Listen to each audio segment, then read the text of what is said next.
एक तलाक का अमल लेके हूँ। मैं बताऊंगा कि कैसे आप एक तवीज़ के जरिए मियाँ बीवी में तलाक करवा सकते हैं। जैसे कि आपको सामने ये नक्श नज़र आ रहा है, आप इसको रोककर इसका स्क्रीनशॉट ले सकते हैं। सबसे पहले आपने ये नक्शे बनाना आपने कैसे एक कपड़ा लेना है सफ़ेद रंग का, उसके ऊपर आपने इसी तरह बिल्कुल बना लेना उल्लू के खून से।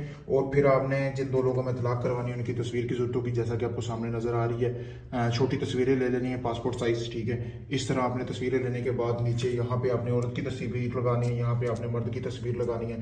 लगाने के बाद आपने ये तवीज़ तैयार कर लेना है। तवीज़ आपने तैयार करने के बाद आपने करना ये है, इस अमल की ज़कात अदा करनी है, जो कि इस अमल की ज़कात होगी 3 दिन तक आपने रोज़ाना 2 किलो गोश्त लेना है, ठीक है। वो आपने किसी भी मुस्तहिक लोग को वो दे देना। उसके बाद आपने करना ये है कि वो जो तवीज़ है ना, वो आपने उन जिन 2 लोगों में तलाक करवानी उनके घर में आपने आग के करीब, जहाँ आग जलाई जाती हो, जैसा कि आपको सामने नज़र आ रहा है, इस तरह आग जलाई जाती हो, वहाँ पे आपने वो तवीज़ दफन कर देना है, ठीक है। दफन करने के बाद आपने अपने घर आ जाना, किसी को नहीं बताना, ठीक है। रात के अंधेरे में जाकर तवीज़ दफन करना है। और उसके बाद आपने 3 दिन तक, जैसा कि मैंने आपको बताया, कि आपने ज़कात अदा करते रहना। 7 दिन के अंदर अंदर तलाक हो जाएगी, क्योंकि 3 दिन का अमल है। ज़कात अदा करते रहेंगे तो अमल अपना असर दिखाना शुरू हो जाएगा, जो कि 7 दिन के अंदर अंदर वो जो उन दोनों में छोटे छोटे झगड़ों का बायस बन के तलाक तक बात पहुंच जाएगी। शुक्रिया दोस्तों।